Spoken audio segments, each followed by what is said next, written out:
In a previous video, we talked about how the body can accumulate calcium oxalate crystals and how you could use electrons and high voltage spikes to break those crystals up. Today we're going to talk about another kind of crystal, but these are crystals that form in the body as a result of heavy metal toxicity and what we can do about these. So here's our cell, and the cell likes to be negative on the inside and positive on the outside. And that gives it its charge, its ability to do what it needs to do. Now, metals tend to be positive, and when the cell is negative on the inside, it can pull the metals in, the ones that it needs, calcium, zinc, such and so forth. And then the metabolic wastes it makes are also negative, and since negatives repel, it can push the wastes out. It's a very simple and elegant design. So let's see, what kind of negative things do we have inside the cell? We have sulfates and phosphates, so let's put them in here. And these are normal metabolic waste products of the cell. And what else do we have inside the cell? Well, we have the intracellular metals, that would be mostly potassium and magnesium. And then outside the cell, we have the extracellular, which would be mostly the sodium and the calcium. All right. Now what happens is these cell wastes right here combine with the metals, and they're going to form salts. Now, when you think of salt, you typically think of table salt. That is chloride, which is a negative, and sodium, which is positive, and they make a salt, which together is neutral. But there's lots of salts. Anytime you mix a positive and negative, or an acid and an alkali, you're going to get a salt. Now, there was a Dr. Schussler in the late 1800s who analyzed the ash of humans after they'd been cremated, and he found 12 basic salts. And he made an entire healing protocol based on balancing those 12 salts. Now, let's talk about the salts that can happen when we combine these things.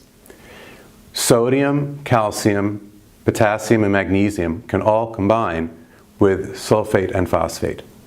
And according to Dr. Schussler's research, when sodium combines with sulfate, you get sodium sulfate, and that's good for detox.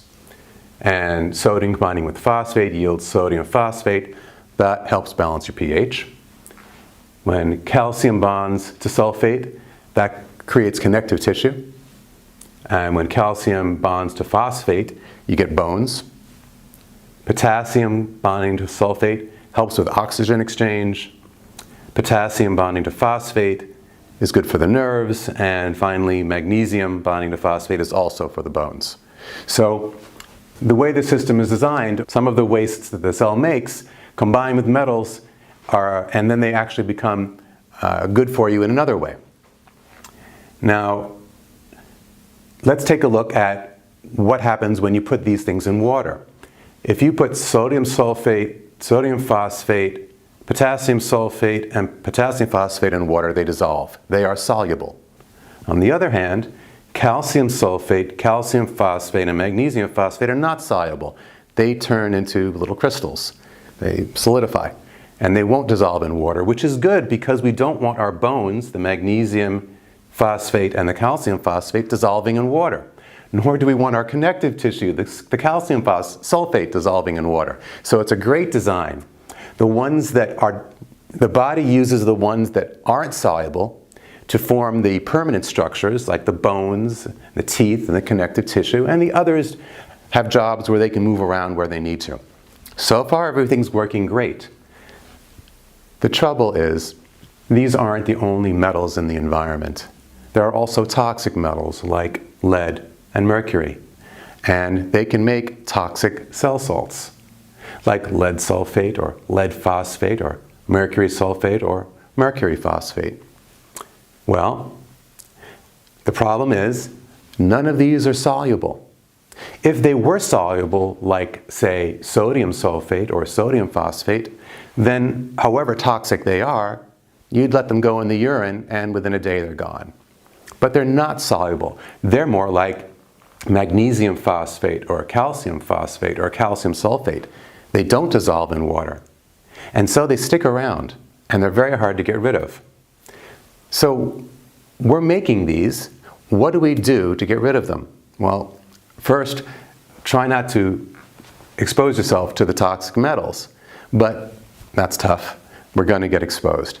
So how do we get rid of them? Well, one thing you could do is you could take something like magnesium dipotassium, that means 2 potassiums. So 1 magnesium, 2 potassiums, EDTA.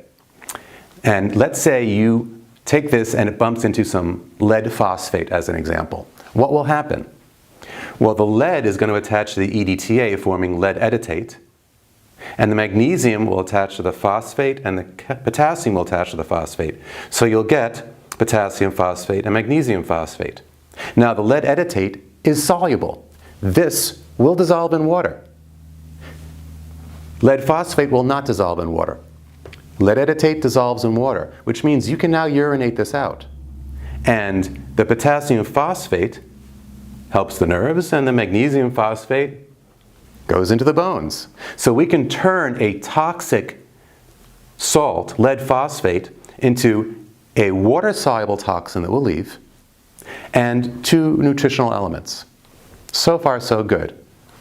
But there's one other challenge. So let's say that this represents our positively charged toxic metal, lead for instance, and this represents our negatively charged phosphate. Well, opposites attract. That's how the lead phosphate formed, right? But if there's another one and another, they'll line up in a grid. Well, this is how a crystal forms. So you could end up with a crystal of lead phosphate. Now, in this graph, the numbers going up here exponentially are solubility, how easily it dissolves into water, and in this direction, its size in terms of nanometers. So what it says is, if something is really, really small, it's very, very soluble. And as it gets bigger, it becomes less soluble. Now, there's a point right about over here.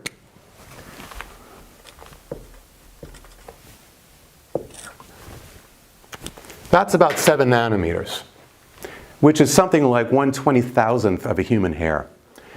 Once a crystal grows in size to about 7 nanometers, you can see that it's 10,000 times less soluble. So the challenge with these crystals is a lead sulfate, lead phosphate, for example, is still somewhat soluble if it's really, really tiny. And you can use EDTA on it. But once it gets to any size, it's completely insoluble. So how do we deal with these crystals? Well, let me show you some pictures of them. Here are some photographs of different types of crystals. You can see lead combining with sulfate, lead combining with phosphate, mercury combining with sulfate. There's lots of these crystals. They're not going to get that big in our body, but it just shows you how this process forms. Another word about this. Let's say you have 2 magnets and you put them together. Well, they're very hard to separate. So that would be our 2 magnets stuck together. But if you put a bunch of magnets together, the difficulty in separating them goes up much more. So it is far easier to separate 2 magnets of the same size than 4 magnets of the same size. That's what this process is. Crystal formation is like magnets snapping together, and the bigger they get, the stronger they become at this size. So what do we do here? When they're tiny, we can use EDTA, but when they're large, it's going to take a long time.